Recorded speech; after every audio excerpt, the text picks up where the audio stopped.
जागे मच्छंदर गोरख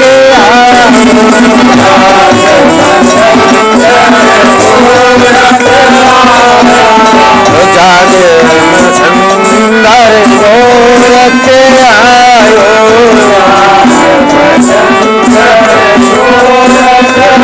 आयो जागे मच्छंदर गोरख।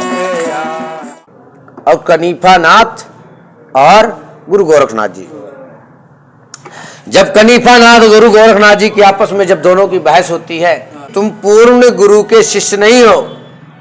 कौन बोलता है? कनीफा नाथ। तुम इसलिए बोल रहे हो कि आम जोड़ दोगे, कभी टूटी हुई चीज जोड़ी जाती है? ये कैसे कैसे हो सकता है? बोला जोड़ी जा सकती है। आपने मेरे को गुरु की बात कही है तो मैं आपको जोड़ के दिखाऊंगा। गुरु गोरखनाथ जी तो उन्होंने जोड़ा, आम जोड़ के दिखाया। फिर एक दूसरे में आपस में बहस हुई। बोले तेरा अगर तू इतना पूर्ण गुरु का तो तेरा गुरु मच्छंद्र नाथ जी त्रिया राज्य में नहीं फंसा होता। बोले तूने मेरे गुरु के बारे में कैसे बोल दिया? कनीफा नाथ ने बोला, बोले ये बात है, फिर तेरा भी गुरु फंसा हुआ है। राजा गोपी चंद भरथरी ने घोड़े के लीद डालकर उसको जमीन में गड्ढे में दबा रखा है। अगर तेरा भी गुरु में इतनी ताकत होती तो तेरा गुरु भी निकल के बाहर आ जाता। मेरे गुरु के बारे में बोला। और जैसे दोनों की बहस हुई, बोले फिर आपस में शांत हुए। बोले इसी बहाने हमारे गुरुओं के बारे में पता लग गया। आपका बहुत बहुत धन्यवाद है कनीफा नाथ जी, आपके कारण मैं अपने गुरु को ढूंढ रहा था। मेरे गुरु जी का कोई लाता पता नहीं था। आपने बताया कि मेरे गुरु जी त्रिया राज्य में हैं और जग हसाई के एक पात्र बने, मैं अभी जाता हूं। फिर उन्होंने भी कनीफा नाथ जी ने बोले आपका भी गुरु गोरखनाथ जी बहुत बहुत धन्य कि मेरे गुरु को गोपी चंद राजा गोपी चंद ने मेरे गुरु को जमीन में गड्ढे में दबा रखे। आपका भी, मैं भी अपने गुरु को निकाल ले जाऊंगा। फिर वहां से अपनी अपनी दिशाएं बदल दी। गोरखनाथ जी आगे गए, मैनांकनी मिली। मैनांकनी रानी थी वहां की। मैनांकनी रानी और त्रिया राज्य में साजिंदे जिस तरह गाने बजाने वाले जा रहे थे, उनके वहां एक कार्यक्रम था। तो कार्यक्रम में जा रहे थे बजाते गानियां बजानियां। तो गाने बजाने वाले वो गए तो उनको पूछा कि त्रिया राज्य की तरफ महिलाएं जा रही हैं। तो उन्होंने बोला कि आप कहाँ जा रहे हो? बोले हम त्रिया राज्य में जा रही हैं। त्रिया राज्य में जाने के बाद वहां से गोरखनाथ जी बोलते मेरे को भी ले जाओ, मैं भी अभिलाषी हूं, वहां जाना चाहता हूं। तो उन्होंने मना कर दिया। बोले हम नहीं ले जाएंगे, हम पुरुष वहां वर्जित है, पुरुष वहां वर्जित है। हो जाएगा। बोले अच्छा। बोले क्या है? बोले मैं भी स्त्री भेष धारण कर सकता हूं, आप मुझे ले चलो। फिर स्त्री रूप धारण करके दिखाया, सजंदियों को रूप धारण करके दिखाया। तो उन्होंने बोले आप क्या बजा सकते हो? बोले मैं मृदंग बजा सकती हूँ। मृदंग की धुन बजाया और बहुत आवाज और सबसे सुंदर स्त्री का रूप धारण किया। वो साजिंदी ने सोचा कि इतनी सुंदर स्त्री तो हमारे को रानी तो इनाम बहुत देगी, हम इसको लेके ही चलते हैं। और उसको ले लिया। अब लेते जाते ही हनुमान जी की रात को गर्जना हुआ करती थी वहाँ त्रिया राज्य में।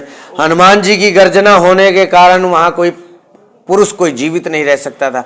तो ये तो पता लग चुका था। उन्होंने तुरंत ही अपनी योग विद्या के बल से वहाँ रेखा खींच दी कि यहाँ कोई हनुमान जी की गर्जना का कोई असर ना हो।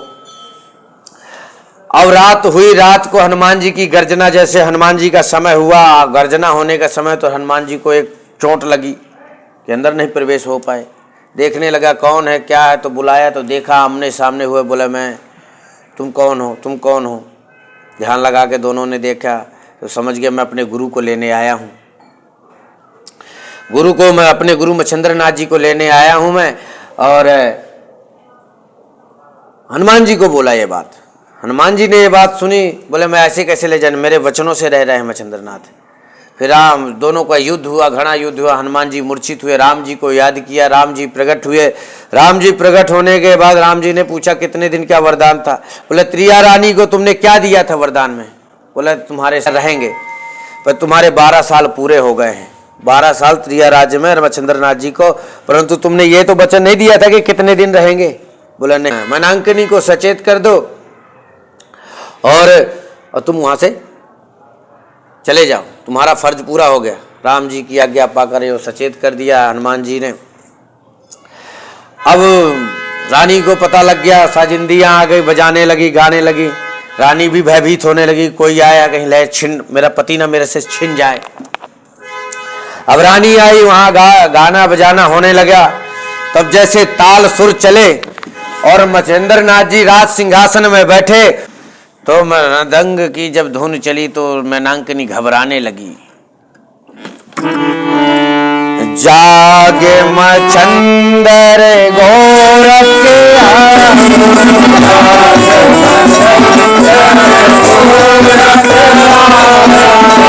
जागे मच्छिंद्र गोरख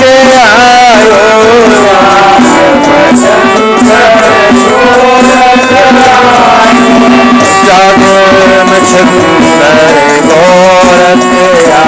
अब जब ये शब्द सुना मच्छिंद्र नाथ जी ने तुरंत एहसास किया। मच्छिंद्र नाथ जी ने तुरंत एहसास किया, क्या किया कि यार कोई तो है, कोई तो है। अब मैनांकनी तू सुन, ये आवाज मृदंग से कैसी आ रही है? मेरे को ऐसा लगता है मेरा शिष्य गोरखनाथ जी यहां पधार चुका है। मैनांकनी और शंकित हो गई। मैनांकनी को इतना ज्यादा शंका हो गया कि मैनांकनी ने देखा कि मेरे को हनुमान जी सचेत कर गए, कहीं ये ना हो जब सबसे सुंदर स्त्री है कहीं यही गोरख ना हो। इतनी सुरीली आवाज बजा रही है, कोई मामूली आदमी नहीं, इतना कोई छोटा मोटा कलाकार नहीं बजा सकता इसको।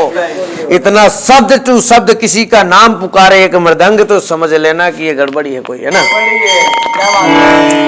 जाग मच्छिंद्र गोरख जाग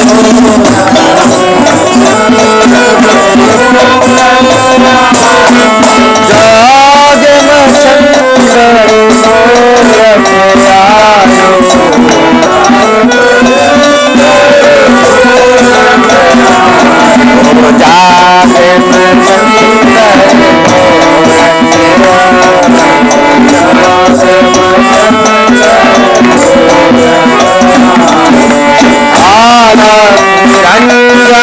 जय शिव गोरख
जैसे ये शब्द सुना मच्छिंद्र नाथ मैनांकनी को पूरी तरह से शंका हो गई कि सच में यही गोरखनाथ ही है जो स्त्री रूप धारण करे बैठा हुआ, यही गुरु गोरखनाथ जी है।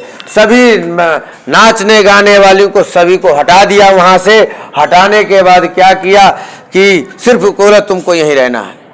सभी को सब बोलो आधे प्रोग्राम हुआ, आधे प्रोग्राम को उसको टेंशन हो गई ना, अब वो संगीत अच्छा नहीं लगने लगा। भयभीत हो गई हो, और संगीत को वही बंद कराया, जो माला साला चलो भले भले हो गया संगीत बंद करो। अब जैसे आया बुलाया तो गुरु जी से मिले, मैं प्रणाम किया, बोला तुम कौन हो, सच बताओ। मनांकिनी ने बोला सच बताओ तुम कौन हो, तुम गोरखनाथ जी हो। बोले हाँ मैं गोरखनाथ जी हूँ। बोले यहाँ कैसे आए, सारी बात बताई। बोले मैं अपने गुरु को लेने आया हूँ यहाँ, 12 साल हो गए माता, और मेरे पूरे नाथ संप्रदाय, गोरखमाई मच्छिंद्र नाथ जी बैठे थे, बोले पूरे नाथ संप्रदाय की जग हसाई हो रही है कि एक नाथ संप्रदाय का योगी एक त्रिया राज्य का भोग विलास में डूबा हुआ है, और ये जग हसाई का पात्र हम नहीं बनना चाहते हैं। अब वहां से मच्छिंद्र नाथ जी से गुस्सा होकर सीधा वो क्या हुआ, मैनांकिनी नाराज हो गई। बोले गोरखनाथ जी आप बहुत ज्यादा हो गया, मैं अपने पति को, मेरा पति है, मैं कैसे अपने पति को दूं। पहले ये बताओ कि तुम्हारा पति पहले है कि मेरा गुरु पहले है। पहले मेरे गुरु जी पहले बने थे, तुम्हारा पति बाद में बना है, पर पहला अधिकार गुरु पर मेरा हुआ। चलो अब गोरखनाथ जी मिले, दोनों आपस में मिलजुल कर दोनों ने सांत्वना बनाई। सांत्वना बनाने के बाद मौनीनाथ उनके जो पुत्र हुए थे, मौनीनाथ को उठाकर गोरख मच्छिंद्र नाथ जी ने बोला कि इसको धुल के ले आओ। धुलने के बहाने सोचा, मैनांकिनी ने भी सोचा कि नहलाने के लिए बोला है तो चलो इनका दोनों को मित्रता हो जाएगी। मित्रता होने के बाद मौनीनाथ को जाके उठा के पत्थर में पटक दिया। पटकने के बाद मौनीनाथ का पूरा देहांत हो गया, राम नाम सत्य हो गया। वहाँ से लाया, बोला मौनीनाथ नहीं आज आश्रम में दिख रहा, कहाँ गया मौनीनाथ। बोला गुरु तेरे साथ गया था मौनीनाथ। बोला वो उसको मैंने धूप में सुखाने के लिए डाल दिया है, और उसको धूप में डाल दिया सुखाने के लिए। तो मैनांकिनी ने देखा तो वहाँ मरा हुआ उसकी चमड़ी खाल उधेड़ के पड़ी हुई है, और वो सुखा दिया धूप में। अरे रोने लगी पटक पटक के, मोह में जकड़ी हुई थी। मोह माया, माया तेरी बड़ी कठिन है राम, इस माया को हटाना था। मोह माया को हटाने के बोले ये सच नहीं है। तो बोला काफी देर बुरा भला कहने लगी। मच्छिंद्र नाथ जी ने बोला तू गोरखनाथ तू बहुत मायावी है, क्या तुम मेरे पुत्र को जीवित नहीं कर सकता।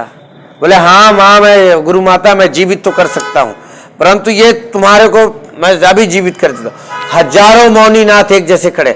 अब माता तू ये गुरु माता ये बता दे कि इनमें से जो तेरा मौनीनाथ हो उसे अपना ले।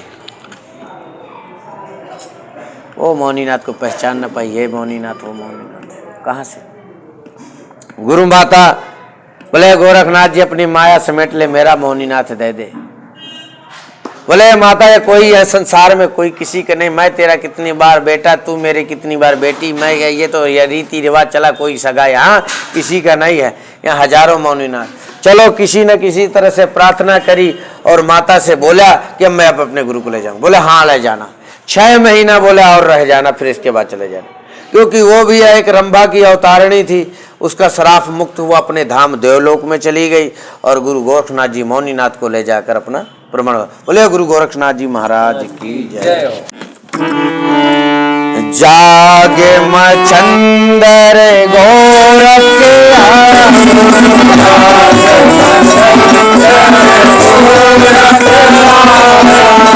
जागे मच्छिंदर गोरख